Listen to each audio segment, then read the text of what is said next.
Hey guys, it's your girl Miss G, and you know what time it is. It's G time. It's time to get up, get active, and get it together. My purpose is to give advice, encourage change, and empower success. The goal is to help others grow, elevate, and excel. Everyday action is required for change, and you know it. You have the power to create change. Today will be another great interview. I will be joined by a great friend and mentor in my field, Miss Ryan Ross. She is such a great inspiration, and I am so glad to be doing this interview with her. We'll be discussing the importance of mental health and what Ryan is doing to help change the barriers of mental health in our culture. Mental health is an important factor in any community, but it's especially important in the minority communities. There is a huge stigma surrounding mental health to the point of many communities and cultures refusing to talk about its existence. Mental health exists, mental health is there. More than ever right now, trauma levels are rising in our minority communities, such as the African American community, as we are faced with the harsh realities of racism and injustice. As violence, police brutality, the deaths of unarmed black people continue to increase, so does the need for increasing mental health awareness. It is time to address the stereotypes, the stigmas, and the taboos and provide psychoeducation to help change this problem. I say it all the time. You have the power to create change. And Ryan Ross is doing just that. So we're going to talk to her as she shares the exciting news of what she is building and developing and what we can do to help erase the barriers of mental health. So let's get into it. Let's chat mental health. Hope you enjoy it. All right, so Ryan, introduce yourself to everybody. Just give everybody a little bit of information on who you are, what you do, and how we came to here. All righty, here we go. Look, y'all got time. Okay. So let's see. My name is Ryan. I am a licensed clinical social worker in the state of California. I have been doing mental health services for 7 years. I have been doing clinical work for 6 years. Prior to clinical work, I did a lot of case management. I have now worked with the county of Los Angeles. I've worked with county contractors of Los Angeles. I have done trauma work for the Los Angeles County. I have done school therapy. I now work for the Department of Corrections doing mental health therapy. I also now work with the EAP service doing mental health for different companies, as well as now venturing out to do my own company Yes. to continue to just back services to mental health with more within the community that I live in, that I exist in, and that my cultural beings are a part of. Let me see what else. I love my job. I love my job. I love my job. Um, I can truly say that I love what I do. I love helping other people in a way that they would have never thought they could have ever grown. Yeah. And knowing that the barriers exist for them that were not real barriers, but barriers that were taught to them or barriers that they were told that they really embody as truth. When those barriers get broken down and I see them just awaken, and that I call it the light bulb moment. The light Yeah. bulb goes off, and let's go, let's get it, because now we're Right. working. Right. So I think if anything, that is really what drives me. That's what keeps me going. Just knowing that there's always someone who is just one foot in the door, but they just need to know I got you and I'm gonna guide you and I'm gonna help you. And then you're gonna be your own therapist. And then Yeah. you can continue to grow and help others. That is the most rewarding part of this job. Yes. And that honestly, I don't know if I would have ever done it if I wouldn't have had to do it myself when I was in grad school. Yeah. When I was in grad school, one of the things they told us was in order for you to help other people, you gotta know how to help yourself. And when I tell you, I thought I knew who I was. Let me just say that. Let me just put Right. that out Right. there. Right. You told me I didn't know who I was. And not knowing I really didn't know who I was. And the more and more to this day, her name is Miss Patricia Henry.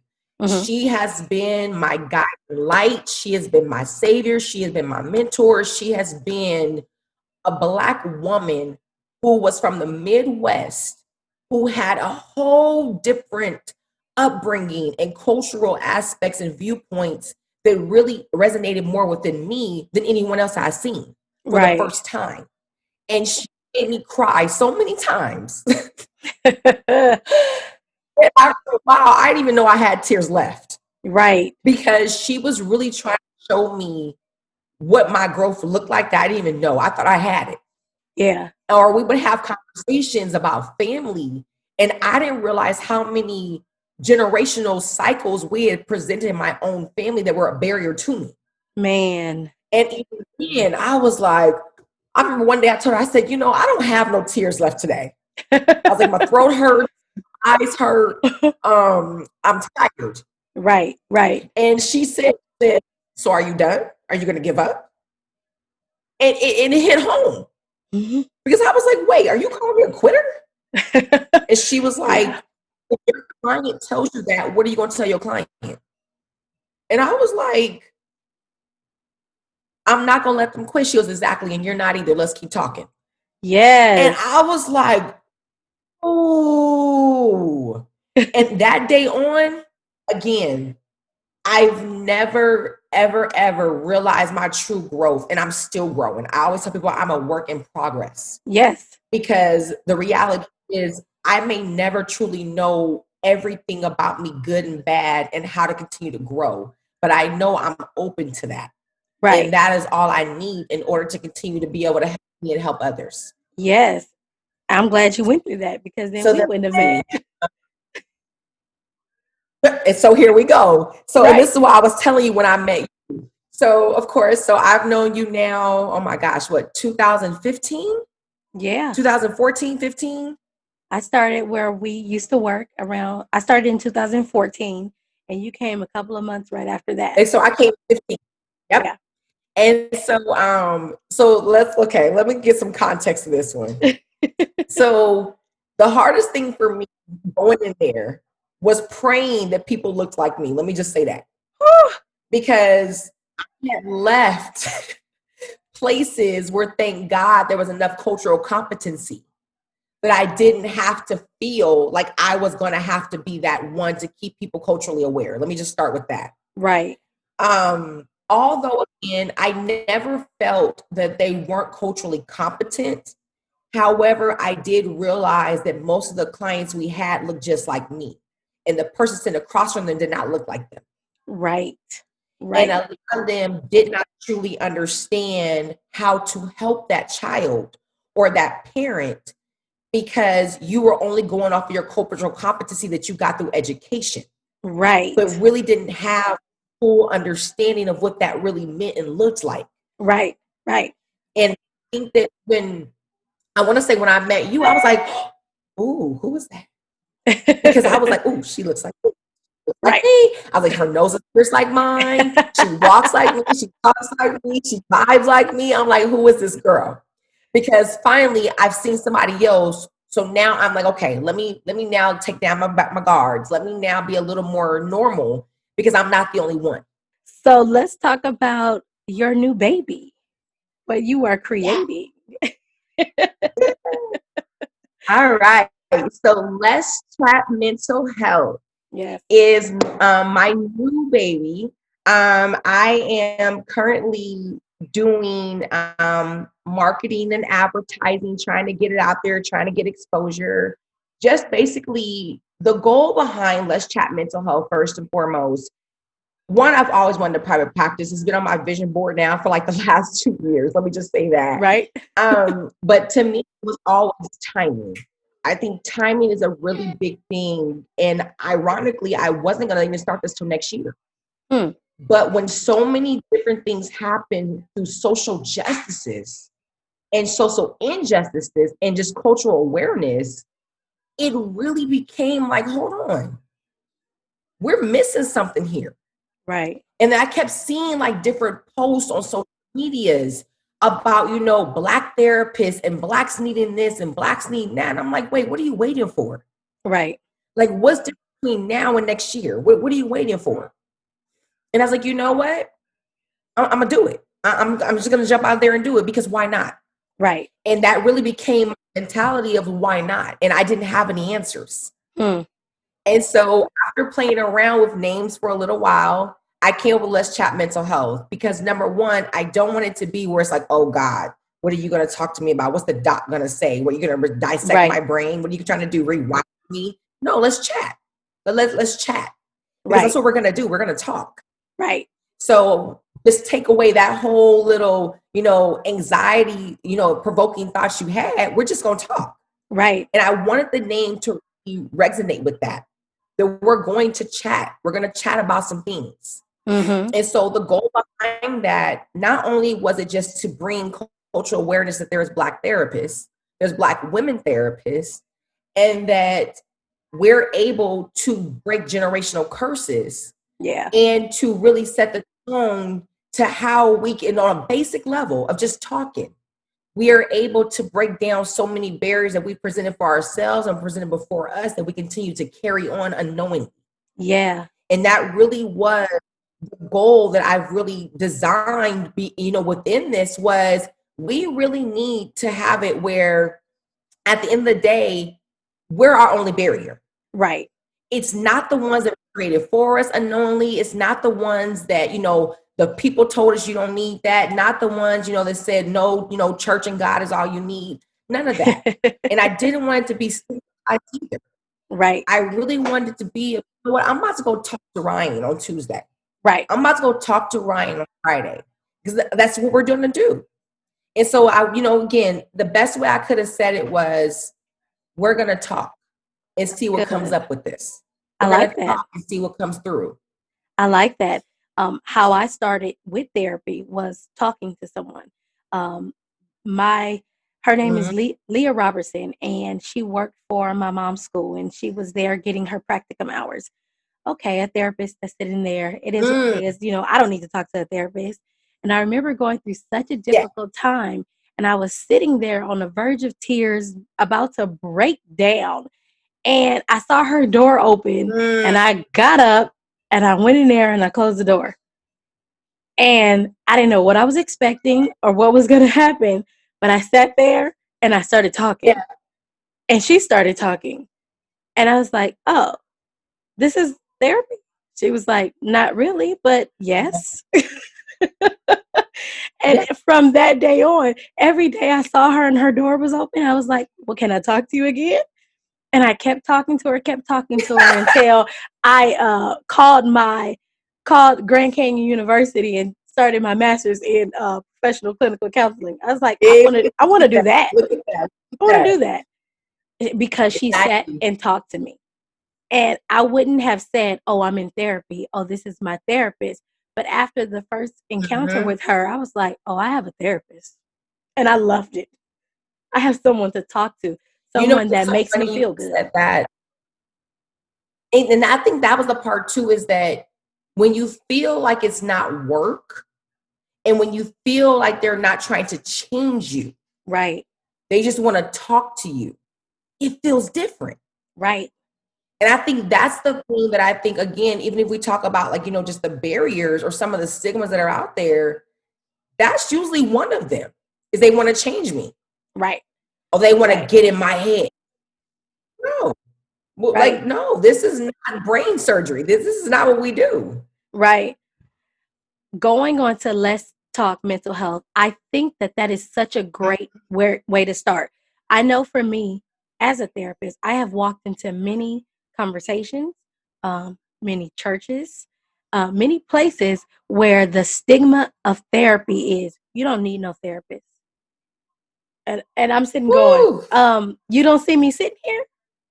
I am a therapist. It's what I do. So what are you telling people that I do? Because all I do is talk to them, just like you. I just talk. I meet them right where they are, and I talk to them, and we get to the next point. But I don't think a lot of people understand that that's what therapy is. They're so quick. You know what? It's so funny you say that. And again, I'm just thinking about some times in my head right now when we just said it, though. But I think the hardest part, again, look, let's go do a history lesson real quick. If we go back generationally, therapists were of what color, number one? And number two, they were trying to give you meds. Right. And number three, They were trying to put you in the crazy house. Right. So what do we actually have? And that was the church. Mm-hmm. And everything we had to the church. We didn't give it to nobody else. Right. And matter of fact, Lord forbid you give it to somebody outside the house. Right. Because what are you trying to do? Who are you telling our business to? Why would you do that? Because now you have people looking at my household. I don't want anybody looking at my house. So if you just think about the beginnings, right, of how this started for us and what we've been taught for so many years, therapy was a hell no. Yes. Not a no, but a hell no. Absolutely. Not. And so it's like when you think about it, and I always say this again, it's nothing wrong when the church does not still understand. Right, right. Because again, on the bigger platform, the generational history to this, they were right. Right. They were right. And in some aspects they still are. We've worked alongside some of the people who you will look at your people like, don't do it. Don't you do it. Don't go in there and tell them your business. Because that person will not understand you, and it's going to open up a whole nother can that you wasn't expecting. That's not that. It is true. It is true. It's very true. And so it's like, when people say still to this day, oh, I don't need a therapist, I'm going to go talk to my pastor. I don't need a therapist, I'm going to talk to God. I don't need a therapist, I'm about to go pray on it. And there was a meme that came out, and I forgot to go find the meme. The meme pretty much said, is there anything wrong with having a therapist and having God? Right. And I said, thank you. Thank you. Okay, now somebody now. And that's kind of what I tell people. When they talk about, I don't need a therapist, all I need is God. I say, now look, God created people for all type of reasons, right? Everybody has a purpose. When you break your leg, you may pray to God and say, God, I broke my leg. What do I do? But you're still going to go to a doctor, right? Because God ain't going to tell you to just sit there with a broke leg. He going to tell you to go to the professional. That's the same with therapy. God, I am struggling. I don't know what to do. He's going to send you to that therapist. Here, I have someone for you to talk to. Why is it so different between a doctor or a teacher or a nurse or whoever it is you go to? God created us just like he created everyone else. Exactly. And that's why I say it's so funny, because we have been given a true disservice by our elders, and they didn't mean no harm. They didn't know. They didn't know what they were speaking into us was a fear of, if I tell these people my business, we're going to have problems. Right. If I talk to people too long, I might slip up and say something that's going to cause us harm. Right. So unfortunately, we were taught that. Right. And then think about it too. I'm gonna be honest. I done been to some churches where you cannot go to church and say, I'm really going through something right now. You know what they're gonna say? We're gonna pray over you. Hold on. Now give it to God and let it go. And it's like, and again, nothing wrong with that, because this is what we do. Right. However, they didn't sort out their problem. Right. They didn't think about it. They didn't talk about it. They didn't process it. There was no feelings put to the situation. Right. So now they're waiting for that moment to hit when God says, I got you. Right. I don't know how long that's going to be. And I don't know how many weeks, days, and months you may need for that. Right. But what I do know is that if the situation was to happen again, all you know how to do is go talk to God. Where's your own coping skills? Right. Beyond talking to God. How else can you manage those situations? Right. Beyond talking to God. I tell all the time, my Bible sits right here. Right. My Bible is by my nightstand. Right. I have problems still talking to God for my own issues and praying for other people as well. But at the same time, I will also say, let me give you some coping skills. Right. Right. Let me help you with some deep breathing so that you can function. Exactly. Let me show you how to journal and write some of these things down so you're not bottling them all in. Let me give you some resources and hook you up with a case manager because you're going through a housing crisis now, right? Exactly. And so it's one of those things where it's like, even if you think about it, they always say, be direct about what you're asking God for. Right. Let them know exactly what you're asking for. You can't say, God, I got some problems. God, I need you to sort these problems out. I got some problems. If you don't even know what the problem is. Right. If you don't even know what you're really praying for, and then you're waiting for your prayers to be answered, he doesn't even know what your prayers are because you don't even know what the problem is yet. Right. And this is why I always tell people, we can work hand in hand with pastors. Yes. We can work hand in hand with churches. Yes. But it's the first, that stigma, that has to be taken away first. Yes. And I think that's where you come in on Let's Chat Mental Health. You're going to give some people some psychoeducation on mental health as well as being relatable, right? They're looking at you. Oh, okay. Talking mental health. What does she know about mental health? Everything. Everything. And I can also teach you a couple of things about mental health. Those myths, I know that you're going to break them down, that you are Oh going to man, erase them and show I will do my people best. that they can step outside of what they know. Now, that doesn't mean that you don't need to have any discernment or Exactly. or be too open with your information. That's for anybody. We teach that in therapy. You don't just go That's tell right. everybody your business. Exactly. This is why Exactly. when we start therapy, we say, "Hey, let me let you know these rules first, right? It's like that mandated I'm a reporter. mandated He reporter, said yes. Oh right? yes. So we already give you a heads up in the beginning that you might want to think about it before you say that." And sometimes when people get so comfortable with who we are, they're like, "Well, Oh let my me tell you this. Remember what I said day one? Think about if you're going to tell me a story that happened 15 yes. years ago, if Oh it still yes. affects you today, what Yes. position that puts me in?" And you know what's so funny? I tell people all the time, like, and again, I could think of so many clients offhand, but I could think of some of them. They're like, "Girl, let me tell you," and I'll be like, "Wait, hold on," because the moment you just said, "Girl, let me tell Girl, you," and you'll see, I don't know where this conversation is gonna go, but let me just remind you, I don't mind being girl for you. However, I'm still in my professional role. So let me just remind you one more time. If this is anything of harm to self, harm to others, elder abuse, or child abuse, can we figure out a way for to still discuss the situation, or are you gonna make me have to file some papers today? absolutely.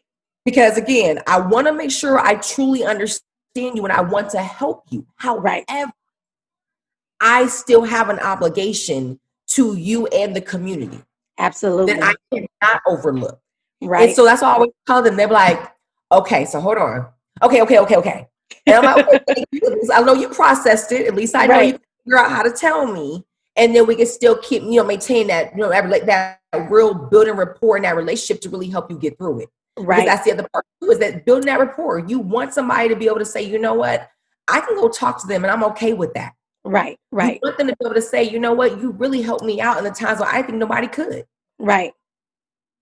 Or Right. again, "You just heard me." How about that one? You just heard me because no Right. one else heard me. And that's really another key point. Sometimes people just need to talk and they Yeah, just want to know that somebody's listening, not there exactly. to judge them, not there to therapy them, not there to diagnose them, not there to medicate them, not there Yep. to, you know, they're Yes, there to literally just say, "I heard you." exactly. And I've that's the seen, thing again. It goes back to like you were saying with the stigmas, right, because again, that's the ones that we know therapy to be. There's right, nothing else therapy could be. What else could it be? And so this is why I say, so yeah, you're right though. But the Let's Chat mental health, I think for me is really like, a matter of fact, I posted my first blog, and it was called Taboo. okay, And even in that one, I did a little fun fact in the end about starfishes. But one of the things in that taboo topic on that blog was I wanted to jump into it. I didn't want to be that place, that little funny spot of, oh, let me tiptoe around these subjects. That's not helping me. It's not helping nobody else. right, So I really wanted to throw a good one out there in the beginning to really make people be like, oh boy, she said that. right, She said that. And yes, it really talked about, how we've been hushed mm, for so long within the community about different topics that we really needed to process, and how much of an impact it's made on us and generations that have came before us and may even come after us, because right, we still don't know the tools to really be able to process things that have really impacted us. And with that one, I even talked about how a starfish, and this is how it came to be the starfish, because once the starfish learns how to regenerate, once it learns how to grow again, it becomes a vessel to the community.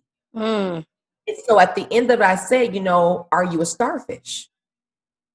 Because that's that piece of, how do you see yourself? What are you doing for yourself and for your community? Are right, you becoming that regenerative piece where they say, hey, you know what? I may not be okay with how this happened, and I may never really like it, but at least I know it didn't define me and it didn't sway me. It didn't deter me. I grew through that. Right. I'm now able to still help others grow too. That's good. And so that's another thing I want to do too within the within Let's Chat Mental Health is that I want to throw out random blogs about different topics that I felt and I've heard. You know, again, we hear so many things. Yeah. What are some And topics that you have in mind right now throwing out? oh my gosh, relationships. Yeah. And even within relationships, I know that's such a broad topic, but it's the adultery, it's the settling, it's the feeling like you have to get married and have kids because that's what they've told you, you're getting too old. Yeah. Feeling like you can't get a divorce if this is really not a good fit for you. Mm-hmm. Because we don't get divorced because again, that's another thing, and we don't do that. So just really talking about those topics and not telling people this is what you have to do because that's never going to be me. Right. However, I don't want it to be where you feel like you can't talk about it either. Right. Like I wanted them to feel at the end of the day, damn, that is how I feel. You know what? I need to chat about this. That's me. I don't know what I want. I don't know what I need, but that's me. Like that was me in that one. Or I wanted to also talk about, generational curses. Yeah. Whether it is, we don't need education, whether it is, we have to stay in the same house for 20 years. Yeah. We can't go out there and get our own, we can't leave our nest. We have to stay in our nest and, we can't have things. We can't be better. We can't continue to grow because our family said, oh, you too good now. Or, your community say, oh, you ain't from here no more. Right. So it's all different things where we've had these generational curses that have existed that told us we have to settle for life of what they told us we could have, not what else we could have. Yeah. So I said, again, throwing some of the random ones I've been thinking about more out there. But, as things have came up, like I had a friend the other day I was talking to about relationships. Mm-hmm. And, we were talking about how people feel they have to settle. Yeah. And I told her, I said, you know what? You must be a blog topic. She goes, I don't want to be your blog top. I said, not you, but this topic. Because it got so deep and it was really talking about how people are still happy with no husband, no kids in their 40s. Yeah. But how wrong that is. Right. And then at times feel like you have to jump out there when you're like, I really don't want that though. Right. And then everybody's like, so you ain't got no kids? You ain't got no kids? What's wrong with you? Right. Or again, even saying, oh, she over 35 with no kids and no man. Oh, something wrong with her. Oh, you about to get into it. Yes. Or even the other side was like, oh, she's too educated. Oh, she's too professional. Oh, she's too bougie. She has too much. No man's gonna want a woman with all that. She's already established. She got too much going on for herself. What can you bring to the table to her? And even just really talking about that, some of the things with men is like, unfortunately, culturally in the community, they put insecurities within men. Right. Yes, and it absolutely. makes it harder for them to even feel like they can grow and be able to match someone who say is, an OBGYN or someone who is a doctorate level or things like that who makes 6 figures. And they're like, oh, well, I don't have 6. So she wouldn't be interested in me. Was that true? So that's what I said. Again, I want to be, nitty gritty, deep in the topics that we have to talk about. I think that's good. That is so good. I mean, I have a list of topics myself sitting here, and there are certain things I'm like, oh, are they ready? Am I ready? Can I answer that? Oh, they're not going to be happy with me. Yes. But I love it. I love hearing that because those are things that need to be talked about. And people need to feel safe to talk about them. Yes. That's the thing. It doesn't make you crazy, right? Oh my gosh. I know some people right now who would really be like, I need to talk about that. I need to talk about that. Right? Yes, Me and Devin, me and my husband, we talk about it all the time, how we are so separated from some of the stigmas, some of the stereotypes, some of the generational things that we have been taught that outside of us, it will be looked at as crazy. Quick. Right? the first thing that we had to learn in our marriage was the roles, right? Yes. Because we are taught these roles in our culture, Uh-huh. in Uh-huh. our religion, Oh, and there yes. were certain things that were happening that people will look at as strange for, and then we thought something was wrong with us, right? Yes. Why is he combing hair? Because I'm on my way to work. What's wrong with this? What is happening? Right? Is this Oh not my God. allowed? We can't do Yes. that? Yes. No, no. To the Yeah. point of, okay, well, I guess I'll just comb the hair and go to work and cook and clean and wait, Yeah. what? Exactly. This doesn't feel right. I thought we were a partnership Exactly. until we finally said we need to separate ourselves from these ideas. We need to Oh, separate ourselves from these yep. rules. Yep. Let's make our own rules. Yep. Hey, if you working today, then the other one is cooking, right? If I Yep. have to leave first, then the other one is doing that. And it was like, this works for us. And Yeah. I never forget, and I say it all the time, I always quote um, my pastor's wife in LA said, what works in my household may not work in your household. Amen. And the moment she told me that, I wrote it down. I put it in my head. I have it in my heart. Can't nobody tell me nothing because what works in my household may not work in your household, period. You know what though, Crystal? Look, you just said a mouthful in that one because I think the reality is like, oh, I'm newly married. We just got married in February, and I think, I think one of the things that we're learning and we have learned, and mind you, I've known since I was 14 years old. But the thing that we learn is that not only were we raised differently, but our relationships have been different previous to this. And even then, still within our own growth, we're still learning. We're going to always be learning. But the one thing that we did was we were going through, like I say, like premarital type counseling. We were going through like these different workbooks pretty much every day.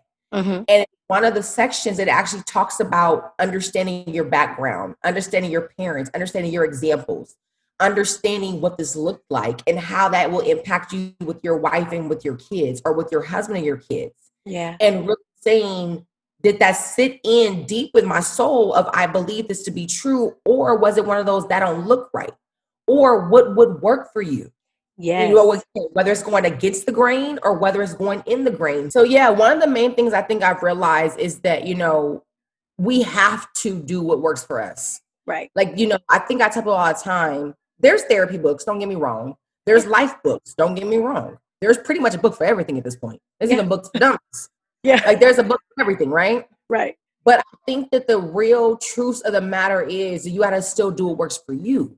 Yeah. Like you have to find your niche within that book. Right. And whatever that is what works for you. Right. And it may not work for the next person. And it's okay. It doesn't have to be a one shoe fits all. We don't even live in that type of world. Right. Matter of fact, most people want to live in that type of world. Right. Where everyone thought the same, dressed the same, talk the same. That'd be boring. Right. We want to be an individual. And I think that this is that platform when we talk about different things where it's kind of like, hold on. You are right. I am different than some people in my family. I am different than my friends. I am different than my possible siblings. Right. I'm different. I think that's why. Right. I think that's why we have so many different therapy modalities and interventions, right? Everyone can't go through trauma-focused therapy. Everybody's not going to go through seeking safety or managing and adapting practices. Everybody's not going to go with Freud or Mnuchin, right? There's so many different practices and there's so many different models because there's so many different people. And you have to meet people where they are. So when people meet a therapist, yes, once they meet you, they're going to go on the interventions and they're going to go on the models based on you, not the other way around. You're not going to come in and they say, well, I only do trauma focused, so we're focusing on trauma. If that's not what your issue is, then why would I be focusing on that? You know what is so funny you even said that, Crystal? The funny thing, and I always tell people, I love the clients who've been doing therapy all their life. I love them. I love them. I love the ones who were like, oh, my mom's a psych. Oh, my mom's a social worker. Oh, my mom's a this. Oh, great. Because if anything, that means you have some knowledge. Again, I know how my mom says. My mom will tell you in a minute, my mom's a therapist. Oh, yeah. Oh, yeah. And then they're like, oh. And I'm like, why do your teachers do the O face? She's Mm. like, they think they teach me nothing. I said, exactly.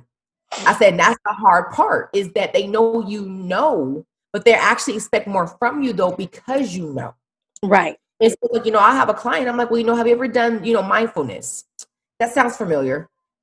Do you remember what it is? Do you remember how it works? Do you remember any of the components of it? Refresh my memory, please. Right. Let's go ahead and do that. Matter of fact, let's just start from the beginning. And Right. let you tell me what you remember, what you don't remember. Right. But telling me your disclaimers doesn't help me help you. Thank you for telling me. I truly appreciate that part.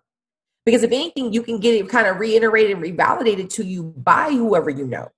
But in this moment and right now, that doesn't help me help you. Right. And that's why I'm like, I love those clients. I truly do. Right. And it's funny because, like, the oldest one, she's doing sports medicine in college right now with a background in psychology. Oh, yeah. Because she wants to do the sports part, but then, with injuries and mental health, things like that, she wants to put it all together. And then the other one, she's a senior this year, and she's now taking psychology. And she's already done sociology. And I'm like, there you go. Because you want to know more. And that's the only way to really expand. You don't have to tell them what I do. In fact, don't tell them about me. Go in there with a fresh brain. Go in there with a fresh mind for them to put more into it so they can plant more seeds. Yes. Because they may give you a seed that I couldn't grow. Right. But they can. Because they showed it to you in a different way. Yeah. Allow them to do their. And I think that's what Let's Chat Mental Health is going to do. Show people how to do this in a different way. I think that you're going to bring more people to say, I need to look for a therapist. Because if this is any indication of what I will be getting, if I just go and open my mind to this, then this is going to be great for me.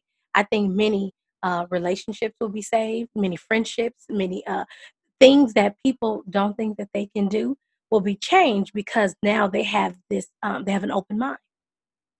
Yeah. And I think that was one of the things too that, I'm praying at the end of the day. Obviously, I wanted to be more than successful, but I wanted to be where I'm really helping people thrive. Yeah. I think that at the end of the day, that's always my goal. I always class the client, let's work together on our goals. But then I will always tell them, my ultimate goal for you is for you to continue to be your own therapist and grow. Right. That is my true ultimate goal for you. Right. Because when we graduate you and you're now being your own therapist, sky's the limit. Because now you know. And now it's gonna blossom. Right. Yes. So this is the kind of therapist you guys are getting. This is what Let's Chat Mental Health is all about. We just chatted right now about mental health, right?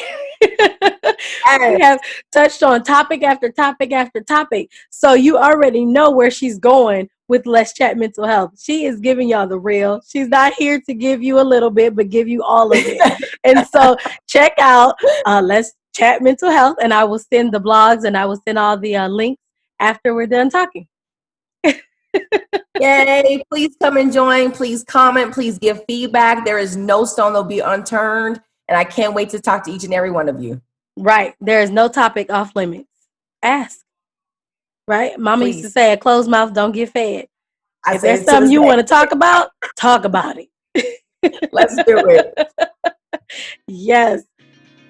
I hope you enjoyed that episode. I truly did. I am so grateful to have so many awesome friends in this field who are pushing and striving to push the issue of mental health and to let everyone know that mental health is real. We have to get past the stigmas and the taboos and all the myths of mental health and really get out there and inform people of the benefits of getting help. Mental health is real, and it is so important that you go and speak to someone and get the help that you need. Don't be scared. Don't let the myths and don't let the people who don't believe in mental health push you away from getting the help that you need. You have the power to create change. It's important. The resources are out there, and you have to go and get it done. Again, Ryan Ross has www.let's chat mental health. That is her site, Let's Chat Mental Health, and you can find her at www.letschatmentalhealth, the mental massage.